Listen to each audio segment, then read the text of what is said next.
துலாம் ராசி நேயர்களை பொறுத்த வரைக்கும் சுக்கிரன் 10ஆம் வீட்டில் இருந்தார். 10லேருந்து 11ஆம் வீட்டுக்குள்ளே வரார் 4ஆம் தேதி. 10ஆம் வீட்டில் இருந்த புதன் 9ஆம் வீட்டுக்குள்ளே போகிறார். எல்லாமே சிறப்பு தான். 9ஆம் வீட்டில் சூரியனும் புதனும் 2 விதத்தில் சொல்லலாம். தெய்வ அனுகூலம் அதிகமாக இருக்கும். தொட்ட காரியங்கள்லாம் நமக்கு துலங்கும். வெற்றி வாய்ப்புகள் ஏற்படும். நல்ல ஆர்கனைசேஷன்ஸில் ஜாப் ட்ரை பண்ணும்போது இது கிடைக்கும். இது போல் பலவிதமான நன்மைகளை பற்றி பேசுகிறது. அதோடு இல்லாமல் 10ஆம் வீட்டில் குரு உச்சம். அவர் என்ன செய்கிறார்? 6ஆம் வீட்டை பார்க்கிறார்.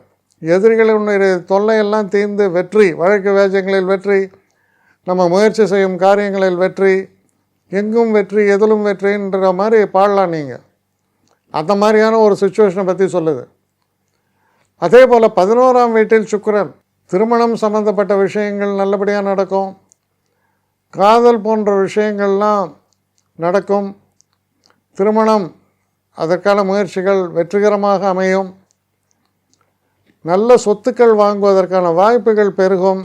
நீங்கள் பண்ணக்கூடிய செலவுகள் எல்லாமே பின்னால் பெரிய வருமானத்தை தரக்கூடிய அளவில், பல மடங்கு பெருகக்கூடிய அளவில் சிறப்பானதாக அமையும்.